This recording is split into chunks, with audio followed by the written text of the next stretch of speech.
TV और हम यानी कि वाह क्या बात है, हम स्वागत कर रहे हैं आपका और हम स्वागत कर रहे हैं हमारे उस खास त्योहार का जिसका नाम है दीपावली। दीपावली यानी अंधेरे पर उजाले की जीत का प्रतीक और हमारे सबके दिलों में खुशी लाने वाला एक ऐसा पल, एक ऐसा दिन, एक ऐसा त्योहार जिस दिन हम लोगों के साथ मिलकर सिर्फ हंसते और मुस्कुराते ही नहीं है, गले भी लगाते हैं, खुशियां बांटते हैं। तो आप सभी के दिलों में दीपावली की खुशियां बसी है और यहाँ इस मंच पे हंसी ही हंसी है। वाह वाह क्या बात है। शैलेश जी, मुझे एक सवाल पूछना है। हाँ, एक नहीं दो पूछिए। हाँ। अच्छा, दो पूछेंगी? नहीं, अभी फिलहाल एक ही पूछो। चलिए चलिए पूछिए। मेरा सवाल ये है कि जब पटाखे फूटते हैं तो रोशनी पहले दिखती है और आवाज बाद में आती है, ऐसा क्यों? आसान सा जवाब है। पटाखे फूटते हैं तब आवाज बाद में सुनाई देती है, रोशनी पहले इसलिए दिखती है क्योंकि हमारी आंखें आगे है, कान पीछे। सेंसिबल। सुलझ गई ना पहली? मेरी पहली सुलझ गई। क्या बात है, thank you so very much Neha कि तुम्हें मेरा ये जवाब समझ में आ गया। एनीवेज, आज हमारे साथ हमारे कवि मित्र वही हैं जो कल भी हमारे साथ थे और दिवाली का आनंद उठा रहे थे, लेकिन कल हमारे बहुत सारे कवि मित्र ऐसे हैं जिन्होंने अपनी कविता सुनाई नहीं। आज जब वे यहाँ सुनाएंगे तो आप कहेंगे कि भाई क्या बात है, वाह वाह क्या बात है। इधर श्रीमती मुझसे कहने लगी दाल कैसी बनी, चावल कैसे बने। मैं बोला क्या खाक बने, बार बार कंकर आते हैं, बीन नहीं सकती थी क्या, भगवान ने दो बड़ी बड़ी आंख दी है। कहने लगी चीखो मत, इस बात पर कुछ कहूंगी तो तर्क बढ़ेगा। अरे देने के नाम पे भगवान ने तुझे भी 32 दांत दिए, 2-4 चवाले, कौन सा फर्क पड़ेगा। में भी ये तो है मैं वो जंगल बबूल, कैसे तेरा बाप मुझे करेगा कबूल। तू चमेली मोगरा मैं धतूर का फूल, तू चमेली मोगरा मैं धतूर का फूल, कैसे तेरा बाप मुझे करेगा कबूल। कि एक ठेकेदार को बना दिया था रावण जी। हाँ। बोला माल्यवान से व्यवस्था करवाइए, नल नील राम जी का पुल जो बना रहे हैं उसका ही ठेका मेरे नाम करवाइए। मैंने देखा पड़ोस में एक महिला अपने 4 बच्चों के साथ शॉपिंग कर रही थी। अच्छा। मैंने मोहतरमा से पूछा, हमने कहा मैडम ये चारों बच्चों के बीच में 5-5 साल का अंतर मेंटेन कैसे किया? बोली वेरी सिंपल, मेरे पति एमएलए हैं। पेट्रोल के दाम कम करो या न करो, हाँ। खाने की कीमतें बढ़ा सबको डरा दो, हाँ। मेरी सेहत पे सबसे फर्क पड़ता नहीं। अब आप इस दिवाली बस मेरी शादी करा दो।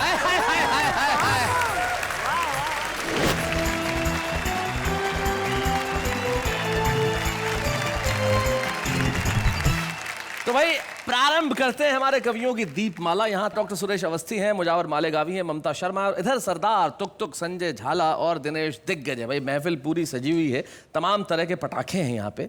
यहाँ रॉकेट भी है, फुलझड़ी भी है, अनार भी है, लड़ालड़ भी है, जमीन चक्कर भी है, जमीन चक्री भी है, और एक वो सबसे अंत में टिकड़ी भी है जो तुरंत फूट जाती है।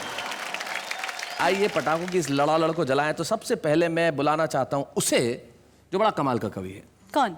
मैंने कल भी आपको बताया था वो कॉन्फिडेंस का कवि है। वजन 42 किलो 300 ग्राम। हाँ। नाम दिग्गज, उज्जैन में रहते हैं। एक बार कहीं जा रहे थे, मैंने कहा दिनेश कहाँ जा रहे हो? बोले भाई साहब जिधर की हवा।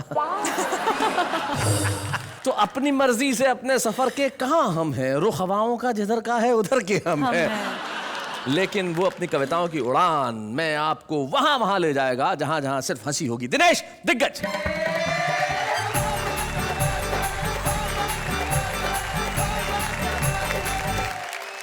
तो प्रस्तुत है हमारा पहला पटाखा। बूम। दीपावली का उत्सव है, दीपावली का माहौल है, उत्सवों का माहौल है। शैलेश जी, आपने बहुत अच्छा परिचय दिया, लेकिन मैं इतना जोर से नहीं बोल पाऊंगा। आप तो जानते हैं पतले वायर में से ज्यादा वोल्ट का करंट पास कर दो तो फॉल्ट होने का खतरा रहता है। बहुत अच्छे। लेकिन मैं परिचय अपनी शैली में देने की कोशिश करता हूं। जी। परिचय देखें कि जिस देश में एक डायबिटीज का मरीज नेता भी 50 करोड़ की शक्कर अकेला खा जाता हो, जिस देश के कई मास्टरों को दस्तखत करना भी नहीं आता हो, जिस देश में 80 बरस के बूढ़ों का दिल भी वैलेंटाइन डे पर मचलता हो, जिस देश में योजनाओं का जहाज भी भगवान भरोसे चलता हो, तो क्या उस देश में यह 42 किलो 300 ग्राम का सिंगल कवि देश का दिग्गज कवि नहीं हो सकता? भाई क्यों नहीं हो सकता? हो सकता है, हो सकता है, हो सकता है। हो सकता आप है। सबने मेरी बात का समर्थन कर दिया, इसलिए आपको प्रणाम करता हूँ। उत्सवों का माहौल है, इसमें ठहाके और जोड़ते हैं। स्वागत है। पिछले दिनों कलकत्ता कवि सम्मेलन से लौट कर आया, रात को 9 बजे श्रीमती जी ने डाइनिंग टेबल पर खाना लगाया। मैं अपने मित्र से मोबाइल पर बात कर रहा था, इधर श्रीमती जी की कोहनी का टल्ला मेरे सर पर चल रहा था। मुझसे कहने लगी, दाल कैसी बनी, चावल कैसे बने? मैं बोला, क्या खाक बने? बार बार कंकर आते हैं, बीन नहीं सकती थी क्या? भगवान ने 2 बड़ी बड़ी आंख दी है। कहने लगी, चीखो मत, इस बात पर कुछ कहूंगी तो तर्क बढ़ेगा। अरे देने के नाम पे भगवान ने तुझे भी 32 दांत दिए, 2-4 चबाले, कौन सा फर्क पड़ेगा? कल श्रीमती जी ने हमारी आरती उतारी, तो हमने कहा, प्रिय प्राणों से प्यारी, हम तुम बने एक दूजे के लिए, फिर क्यों जलाए तूने ये आरती के दिए? दुनिया हंसती है, उल्टा सीधा कहती है। वह जोर से चिल्लाई, दुनिया तो हर सही काम को गलत कहती है, पर मैं तो इतना जानती हूं कि उल्लू की आरती उतारो तो घर की लक्ष्मी घर में ही रहती है। अच्छा, कहा क्या जाता है, समझा क्या जाता है, सुना क्या जाता है? जी जी जी। मेरा पड़ोसी राधेलाल कल प्रातः काल महाराज के प्रवचन सुनकर आया तो झूम रहा था। शाम को देखा तो उसकी पत्नी को गोदी में उठाकर घूम रहा था। यह दृश्य देखकर मैं चीखा, चिल्लाया। मैंने कहा, राधेलाल, महाराज ने प्रवचन में क्या यही बताया? अरे पत्नी को गोदी में उठाकर घूमोगे तो ये तुम्हारे सिर पर चढ़ जाएगी। राधे बोला, ना, महाराज ने तो कहा है, अपने दुख खुद ही उठाना सीख ले, धीरे धीरे आदत पड़ जाएगी। बहुत अच्छे। मैं, मेरी पत्नी, मेरा बेटा पूरा 2.25 टिकट महाकाल बाबा के दर्शन करने गए। जी। बच्चों का मनोविज्ञान क्या होता है आपको जोड़ने का उपक्रम करता हूं, सुने। स्वागत है दिनेश। बेटे ने कहा, डैडी, आज पहले दर्शन करने मैं जाऊंगा, एक अठन्नी 2 भगवान जी को चढ़ाऊंगा। जी। मैंने उसको 1 नहीं 2 अठन्नियां दी, साथ में हिदायत भी दी कि बेटा 1 अठन्नी भगवान जी को चढ़ाना, दूसरी वाली अठन्नी से अपने लिए गुब्बारे खरीद कर लाना। बेटे ने कहा, डैडी आप टेंशन मत पालो, मंदिर के बाहर खड़े रहो, मेरे सैंडल संभालो, मुझे सब पता है। मैं 1 अठन्नी भगवान जी को चढ़ाऊंगा, दूसरी वाली अठन्नी से अपने लिए गुब्बारे खरीद कर लाऊंगा। ये कहकर बेटे ने दोनों अठन्नियां अपनी हथेली में दबाई। अच्छा। जैसे ही मंदिर की तरफ दौड़ लगाई, तभी एक अठन्नी उसके हाथ से निकली और फिसलकर तालाब की तरफ जाने लगी। तब उस बच्चे के दिमाग में पता नहीं कौन सी बात जगी, फौरन मंदिर की तरफ हाथ उठाया, जोर से चिल्लाया, भगवान, बात सच्ची और सही कह रहा हूं, पचा सको तो पचा लो, तुम्हारी वाली अठन्नी तालाब में जा रही है, बचाना हो तो बचा लो। बहुत अच्छे।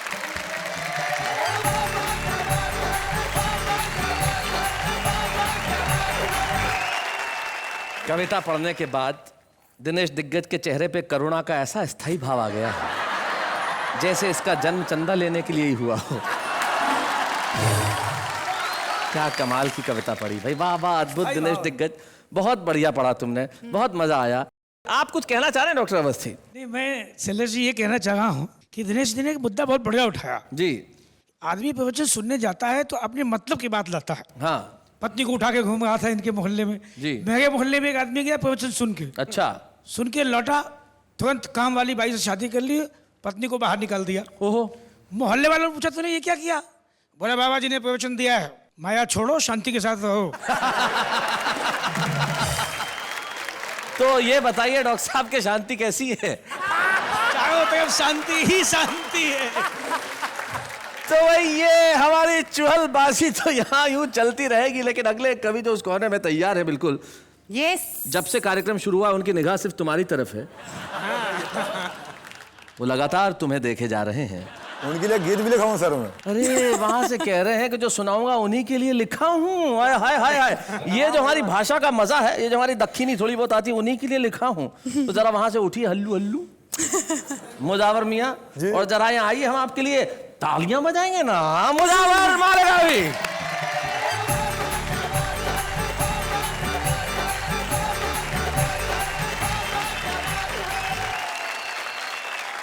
दोस्तों मैं आपको एक बात बताना चाहता हूँ कि दिवाली का जो त्योहार है ये रोशनी वाला त्योहार है, मोहब्बतों वाला त्योहार है, और दिवाली मनाने में तब मजा आता है जब रात काली हो। क्या बात है, वाह। अमावस्या की रात को हम दिवाली मनाते हैं, बिल्कुल। तो मैं 4 लाइन पढ़ दो, देखिएगा। हम सीधे साधे लोग जमाने के काम आए, जो कर जो कर बने तो सबको हंसाने के काम आए। क्या बात है। और काली कलूटी बीवी को हरगिज न छोड़ना। काली कलूटी बीवी को हरगिज न छोड़ना, मुमकिन है दुश्मनों को डराने के काम आए।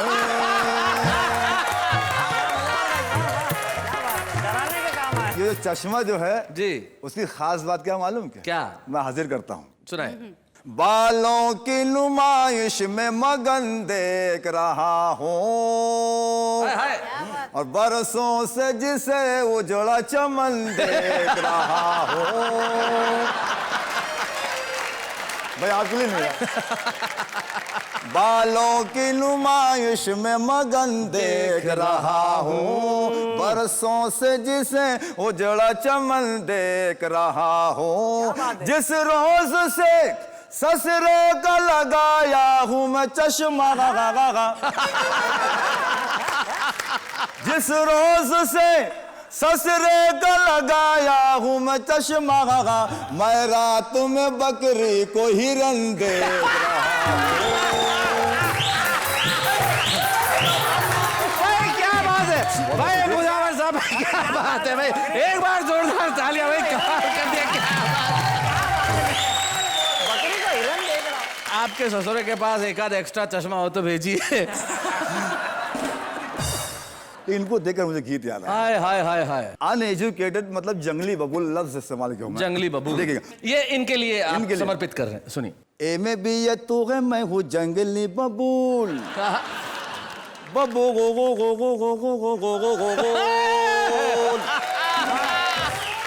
ए में भी ये तू है, मैं हूँ जंगली बबूल, ए में भी ये तू है, मैं हूँ जंगली बबूल, कैसे तेरा बाप मुझे करेगा कबूल। ए में भी ये तू है, मैं हूँ जंगली बबूल, कैसे भी ये तू है, मैं हूँ जंगली बबूल, कैसे तेरा बाप मुझे करेगा कबूल। ए में भी ये, ए में भी ये, ए में भी ये। और बात मेरी मान तू है, देखने में हूर, हाय हाय हाय। और गौर से तू देख मुझे, मैं हूँ लंगूर। और बात मेरी मान तू है, देखने में हूर, गौर से तू देख मुझे, मैं हूँ लंगूर। चांद का है टुकड़ा ये तेरा मुखड़ा, चांद का है टुकड़ा ये तेरा मुखड़ा, कछुए के जैसा है ये मेरा मुसड़ा। तू है कोला कोला, तू है ठंडा ठंडा कूल, तू कैसे तेरा बाप मुझे करेगा कबूल। ये बंद बदर खास देखे जी, बाल लगी मेरे शाहरुख खान की तरह, क्या बात है। और गाल लगी मेरे आमिर खान की तरह, गाल लगी मेरे आमिर खान की तरह, हालत लगी मेरी सलमान की तरह, हालत लगी मेरी सलमान की तरह, सूरत लगी सैफ अली खान की तरह। जॉनी लीवर जैसा मैं हूँ, तू है काजू, काजूल। जॉनी लीवर जैसा मैं हूँ, तू है काजूल, कैसे तेरा बाप मुझे करेगा कबूल। वन हाजिर करता हूँ, देखिएगा।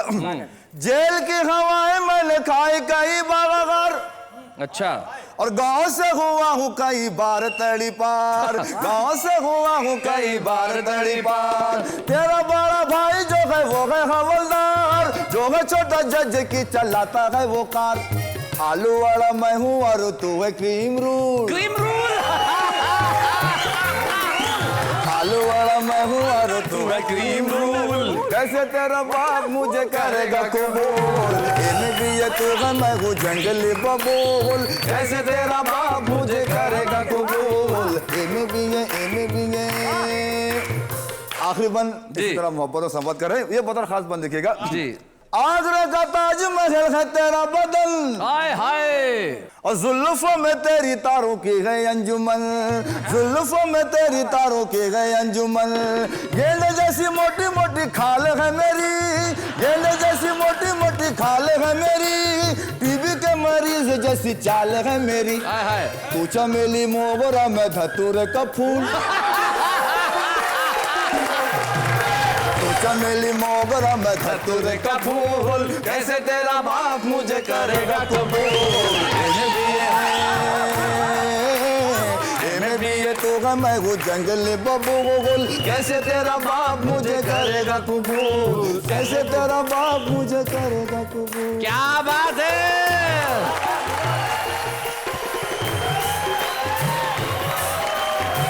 क्या बात है।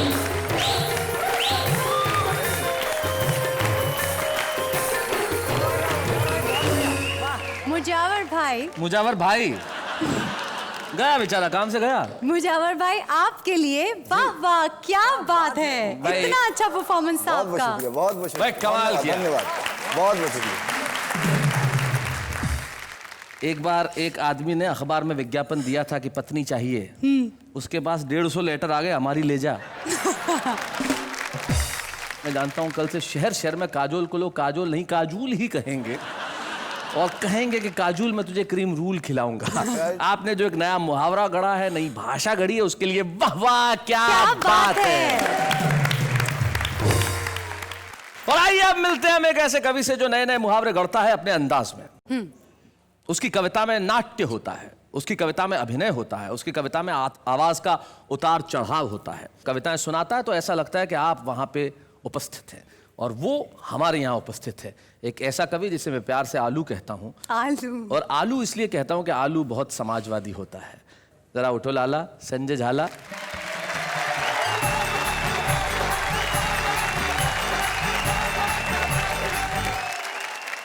मैं आप सभी को प्रणाम करता हूं और दिवाली की आपको अनंत शुभकामनाएं प्रेषित करता हूं। ये मुझे आपको देख के कह रही थी कि इनको देखते मुझे इनके गाल खींचने की इच्छा होती है, ऐसा ये कह रहे हैं। इनको देख के मेरी भी ऐसी इच्छा होती है। देखिए, इन दिनों रामलीलाएं चल रही हैं, दिवाली आने वाली है। मैं दो छोटे छोटे छंद सुनाता हूं, उसके बाद अपनी एक कविता। एक जगह रामलीला हो रही थी, वहां रावण का जो रोल करने वाला था वो अचानक गायब हो जाता है। तो सार्वजनिक निर्माण विभाग अर्थात PWD का एक ठेकेदार होता है, उसको रावण का रोल दे दिया जाता है। वो क्या करता है आप लोग आनंद लेंगे। मैं छंद सुनाता। स्वागत है संजय। हो एक राम लीला के महंत जी ने ऐसे कहा, लीला का रवानी है तो रावण लाइए। मैंने कहा रावणों की कमी क्या है दुनिया में, चाहे जिसको भी सिंहासन पे बिठाइए। कि एक ठेकेदार को बना दिया था रावण जी। बोला माल्यवान से व्यवस्था करवाइए, नल नील राम जी का पुल जो बना रहे हैं उसका ही ठेका मेरे नाम करवाइए।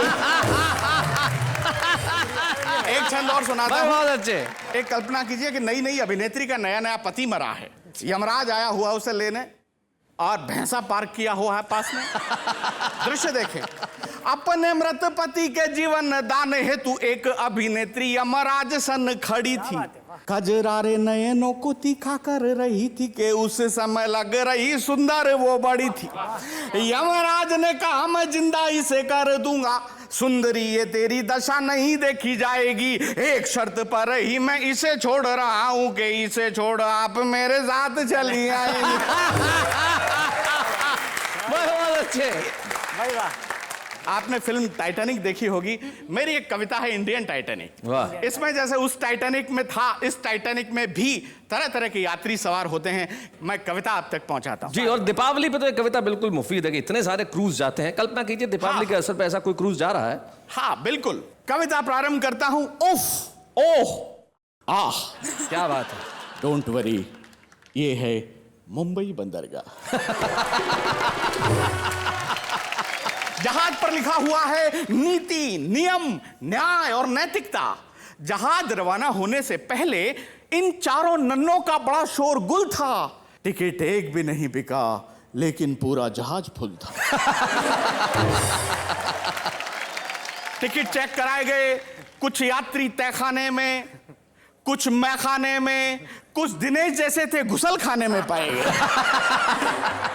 टिकट कलेक्टर सिद्धांत कोने में खड़ा खड़ा रो रहा था बेचारा, क्योंकि कुछ लोकतांत्रिक आत्माओं ने उसे चढ़ते ही मारा। अब प्रारंभ होता है साहब, जहाज में एक भव्य मंदिर होता है।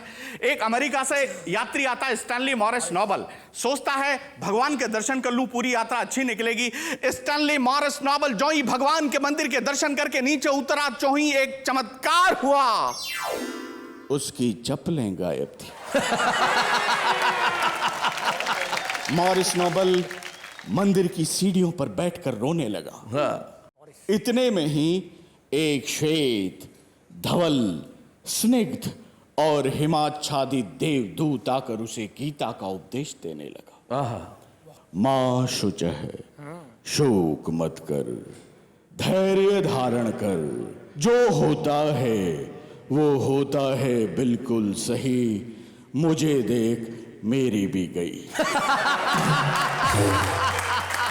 बहुत अच्छे। तुच्छ चप्पल के लिए आंसू बहा रहा है, मुझे देख क्या मैं रो रहा हूं? मैं रो नहीं रहा हूं, इसका मतलब ये नहीं है कि मैं आदमी बड़ा हार्ड हूं। मैं रो नहीं सकता क्योंकि मैं यहां का सुरक्षा गार्ड हूं। थोड़ा गम खा, थोड़ा ठहर ले, जुगाड़ होते ही किसी की भी पहन ले। और ये बात मैंने किसी से नहीं कहन रखी है, मुझे देख मैंने भी ऐसे ही पहन रखी है। मॉरिस नोबल बुलाओ, मैन तुमने जो कहा है वो बात एकदम सही है, लेकिन तुमने जो पहन रखा है अब उनका यही है। अब जहाज आगे बढ़ता है, उसमें प्रेमी प्रेमिका, कितने शानदार प्रेमी प्रेमिका होते हैं। एक प्रेमी अपनी प्रेमिका से बोले तुझसे प्यार करके तो मेरी तकदीर ही जाग गई। मैंने तुझे इतने लव लेटर पोस्ट किए कि तू पोस्टमैन के साथ भाग गई। अब ऐसा कर, मैंने तुझे जितने भी लव लेटर लिखे थे वो सब मुझे वापस कर दे। प्रेमिका हड़बड़ाई, घबराई, चिल्लाई, लव लेटर लेके क्या करेगा? आहें भरेगा, मरेगा या ब्लैकमेल करेगा? प्रेमी चूंकि राजस्थानी था, बड़ा इंटेलिजेंट था, बोले ना बंदा आहें भरेगा, न मरेगा, न ब्लैकमेल करेगा, बस तेरा नाम काट के दूसरी का भरेगा। इतने में ही घोषणा होती है, passenger may I have attention please. हम आप सबके आभारी हैं क्योंकि आप जहाज पर भारी हैं। डूबने के 100% आत्मविश्वास और भरोसे के साथ ये घोषणा की जाती है, ये जहाज निश्चित रूप से डूबेगा क्योंकि ये सरकारी है। क्या बात है। ये घोषणा सुनकर यात्री जागने लगे, इधर उधर भागने लगे। पुलिस वालों की ड्यूटी थी कि यात्रियों को सुरक्षित नावों से किनारों तक पहुंचाएंगे। पुलिस वालों ने कहा यात्रियों की ऐसी की तैसी पहले हम जाए। अब आप स्थिति देखें, सारे पुलिस वाले नाव में बैठ गए हैं, एक ही नाव है और उसमें कोई भी अतिरिक्त आदमी बैठ जाता तो नाव डूब सकती थी। दृश्य देखें, ऊपर से यात्री चिल्ला रहे थे बचाओ बचाओ बचाओ। नीचे से एक पुलिस वाला बोला पहले 50 का नोट लाओ। पुलिस वाले का बलिदान देखें, यात्री ने 50 का नोट निकाला ताजा और पुलिस वाले ने कहा ऐसा कर, तेरी जगह मैं डूब जाऊंगा, तू मेरी जगह आ जा। इतने में ही बगल वाला पुलिस वाला बोला क्यों बे, 50 रुपए के लिए अपनी जान दे रहा है, जान देने के पीछे तेरी क्या रजा है? और पुलिस वाला बोला अगर फोकट का माल जेब में हो तो डूबने में भी मजा है। क्या बात डूबने में भी मजा है।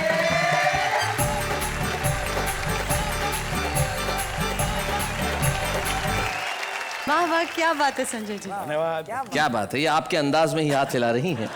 लगता है रिश्ते में आप दूर के भाई बहन हैं। हाँ जी, वाह वाह, क्या बात क्या है। बात है, बहुत बढ़िया। संजय जी आपने बहुत बहुत अच्छे ढंग से सुनाया, कमाल कर दिया संजय झाला। सचमुच जब जहाज जाते हैं और उसमें वजन बढ़ जाए तो ऐसा होता है। मुझे याद है एक बार एक हेलीकॉप्टर में 10 पुरुष थे, एक महिला थी।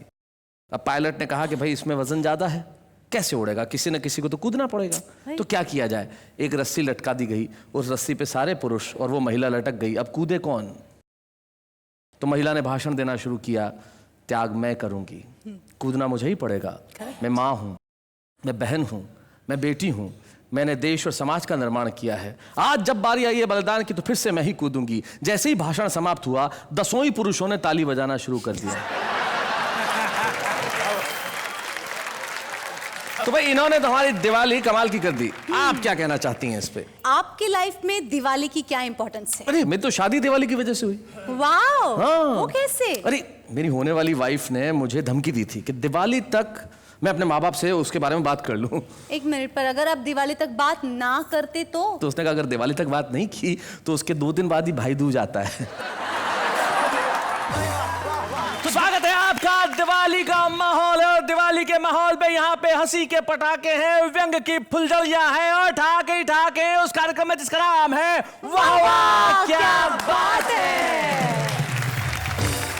कविता तो हर दिल में पलती है। हाँ। और हमारे साथ एक मेहमान आज ऐसे हैं जो कवि नहीं है। तो हमने कहा कविता का ये मंच तो सबका स्वागत करता है, हम तो बाहें खोल के खड़े, जो आए चाहे मन में जैसा आए वैसा सुनाए, लेकिन सिर्फ परिणाम में हमारे चेहरों पे हंसी आए। राजीव निगम।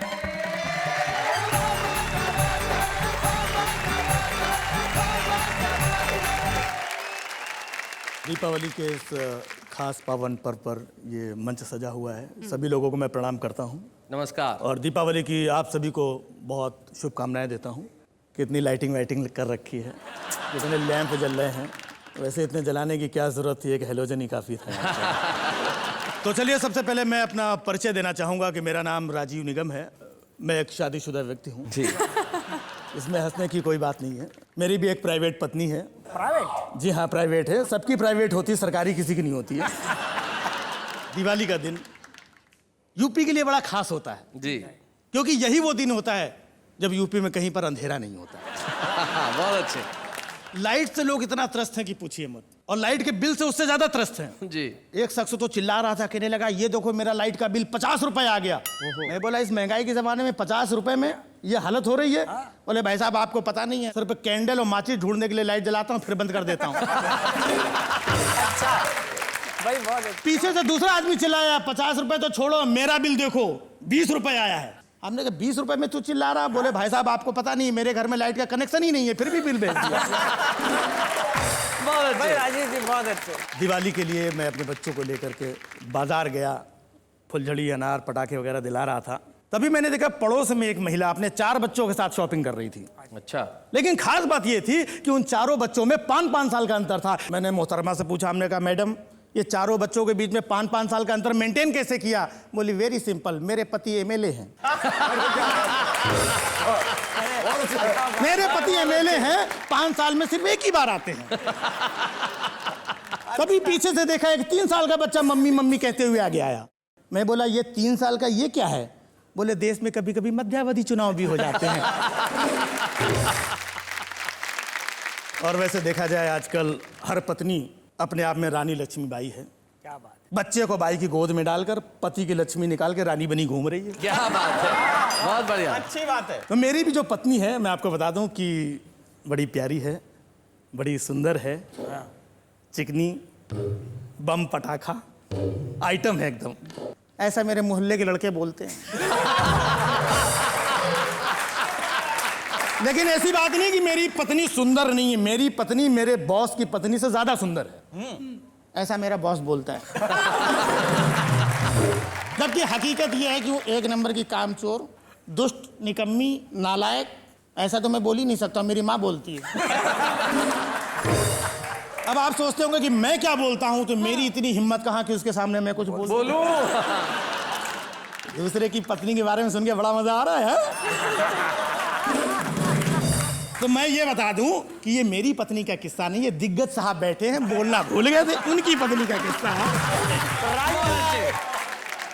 तो चलिए आगे बढ़ते हैं। दीपावली का त्योहार जी समय और वक्त के साथ कितना बदलता चला गया वो मैं आपको कुछ पंक्तियों में बताऊंगा। बचपन में दिवाली के आते ही हम सब बड़ा खुश होते थे, बड़ा आनंदित होते थे। हमारे पिताजी एक थान से कई मीटर कपड़ा लाते थे और चारों बच्चों को काट कर उसी से कपड़े सिलवाते थे। क्या जूते का फटा हुआ तला दिवाली में ही सिला जाता था। क्या बात है। और मेरे पिता खुद पॉलिश लेकर के सारे बच्चों के जूते चमकाते थे। वाह वाह वाह वाह वाह, बहुत मेरे पिता खुद पॉलिश लेके सारे बच्चों के जूते चमकाते थे। एक फुलझड़ी में आधी देर भैया और आधी देर हम जलाते थे। इस तरह कुछ फुलझड़ियों में ही हम शान से दिवाली मनाते क्या थे। बात है। वाह वाह वाह वाह। मेरी माँ चौके में तरह तरह के पकवान बनाती थी और बच्चों को बड़े प्यार से खिलाती थी। फिर मेरे पिता साइकिल के अगले हिस्से में 2 बच्चों को बिठाकर और पिछले हिस्से में 2 को बिठाकर पूरी शहर में आतिशबाजी दिखाते थे। वाह वाह वाह। और वापस आते समय कुछ मूंगफलियां खरीद करके हम लोगों की जेब में डाल देते। क्या बात है। बहुत अच्छे, बहुत बढ़िया। बहुत अच्छे। और उन जेबों को हम भरा हुआ खजाना समझकर खूब इतराते थे। बड़े शान से दिवाली मनाते भाई थे। वाह बड़े वाह, शान से दिवाली मनाते थे। बहुत अच्छे। भाई क्या बात है। लेकिन अब हम दिवाली मनाने में बड़े कच्चे हैं क्योंकि मेरे पास एक मुम्मैया पत्नी और 2 मुम्मैया बच्चे हैं। वाह वाह वाह वाह। मेरा बड़ा बेटा दिवाली के दिन मेरा क्रेडिट कार्ड ले जाता है और 10,000 के जूते और जीन्स खुद ही खरीद लाता है। और मेरा छोटा बेटा ड्राइवर के साथ दोस्तों के यहाँ दिवाली पार्टी मनाने जाता है और 20,000 का चूना लगा आता है। मेरी पत्नी पकवान बनाने की जगह होटल से ऑर्डर करके खाना मंगवाती हैं वाह। और खुद किटी दोस्तों के साथ में पत्ते खेलने चली जाती हैं। क्या बात है भाई, बहुत अच्छा। दियों की जगह दिल जलता है। 50,000 खर्च करने के बाद भी मैं अपने आप को घर में अकेला पाता हूँ। पहली जैसी दिवाली अब नहीं मना पाता। भाई वाह वाह वाह वाह। भाई बहुत बढ़िया।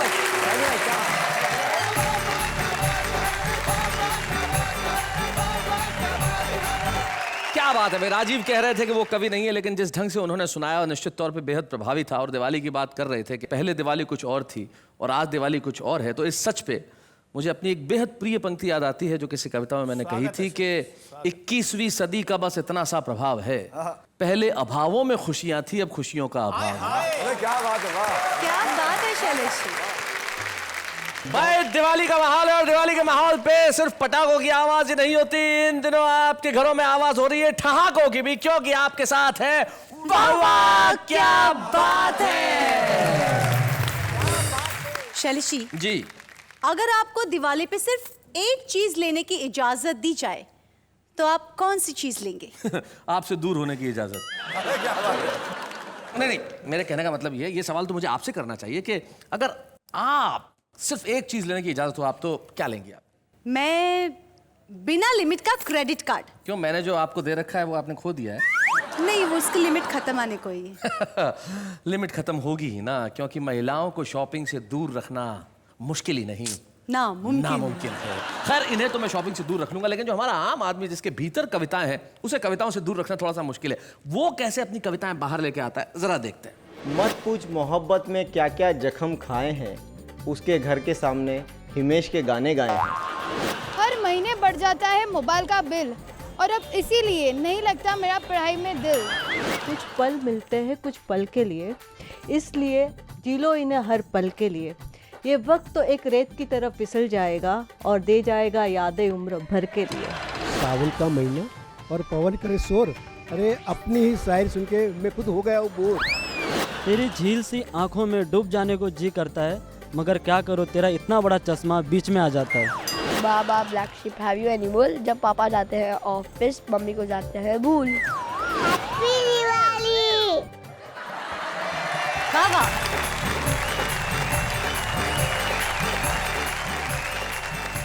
कितनी अच्छी होती है मैंगो आदमी की कविताएं। मैंगो आदमी, भाई वाह क्या प्रयोग किया है भाई, वाह वाह वाह। ये अनुवाद बड़ा कमाल का है। जैसे लोग जब अनुवाद करते हैं तो किसी भी तरीके से कर सकते हैं, राइट। जब एक आदमी से पूछा गया कि जब एक काम हुआ, पहले हुआ फिर नहीं हुआ और फिर जब हुआ तो बहुत बार बार हुआ, तो इसका अनुवाद कीजिए। उसने कहा work first not done, when it is done done done done done done done.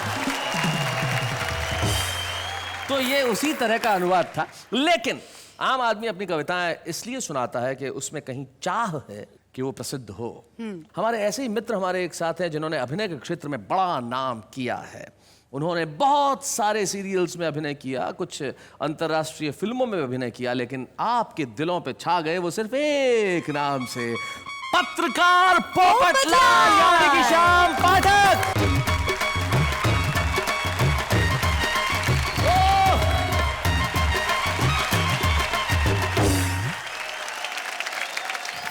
Mehta साहब, हाँ? वो आपने बोला था ना, वो कहाँ है? अरे कौन वो? कविता। वो तो तुम्हारे पास होगी ना? अरे मेरे पास होती तो मैं यहाँ क्यों आता भाई? कविता तो आपके पास है। एक मिनट पोपटलाल भाई, कौन सी कविता इनके पास है? एक मिनट। अंजलि भाभी, इन्होंने कहा था कि कविता इनके पास है, वो कविता से मुझे मिलवाएंगे, तो इसलिए मैं यहाँ आया हूँ भाई। कविता कहाँ है? मिलवाइए। हे भगवान, मैं कविता से मिलवाऊंगा ऐसा नहीं कहा था, मैं कविता सुनवाऊंगा ऐसा कहा था। एक बार मिलवा दीजिए, जिंदगी भर सुनता रहूंगा।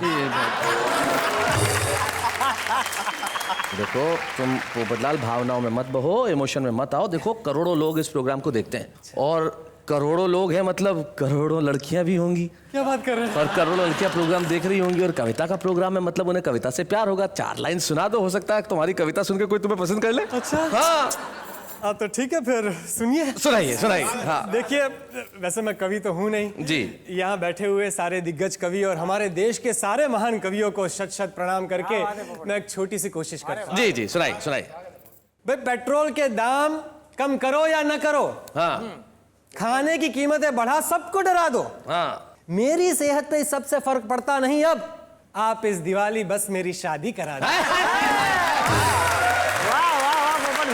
भाई मुझे इस दुनिया के बवाल से बचाइए। मुझे और कुछ नहीं, बस एक बीवी चाहिए।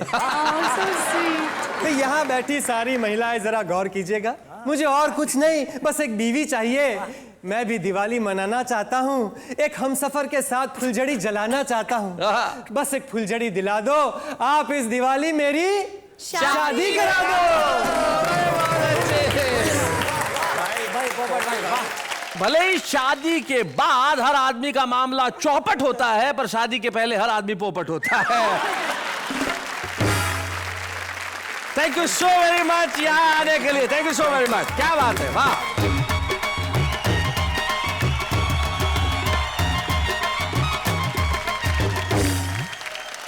अब वक्त आ गया है हमारे उस कवि मित्र को सम्मानित करने का जिसने जीवन में सिर्फ कविता के क्षेत्र में ही काम नहीं किया, व्यंग्य भी लिखे और कई पुस्तकें जिनकी प्रकाशित हुई। और आज दीपावली के इस माहौल में हमें बड़ी खुशी है कि हमारे बीच में हास्य व्यंग्य का एक ऐसा अनूठा कवि है जिसने जीवन में बहुत संघर्ष किए।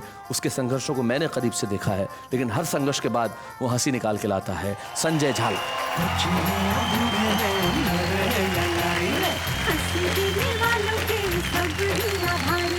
कविता सुनाने वाले अब सबके साथ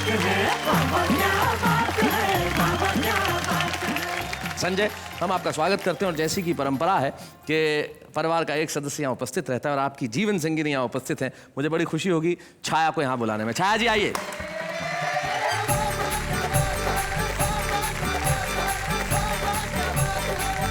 छाया, स्वागत है आपका यहाँ। जहाँ तक मेरी जानकारी है आपके पिता कवि हैं। हाँ जी। आपके भाई कवि हैं प्रवीण शुक्ल, पिता ब्रज घायल, और आपके पति कवि हैं। सारे कवियों के आसपास कैसा महसूस करती हैं आप? जब मुझे पता चला मैं कवि की बेटी और कवि के बहन हूँ और मुझे पति भी कवि के रूप में मिल रहे हैं, तो मुझे लगा परमात्मा के दंड देने का साहित्यिक तरीका है। हास्य व्यंग्य के कवि है संजय झाला, घर में कैसा बर्ताव करते हैं? कल ही ये पूजा कर रहे थे तो मेरी तरफ देखकर बोले, हे भगवान, जैसी पत्नी मेरी है ऐसी हिम्मत करके एक तू भी रख के दे।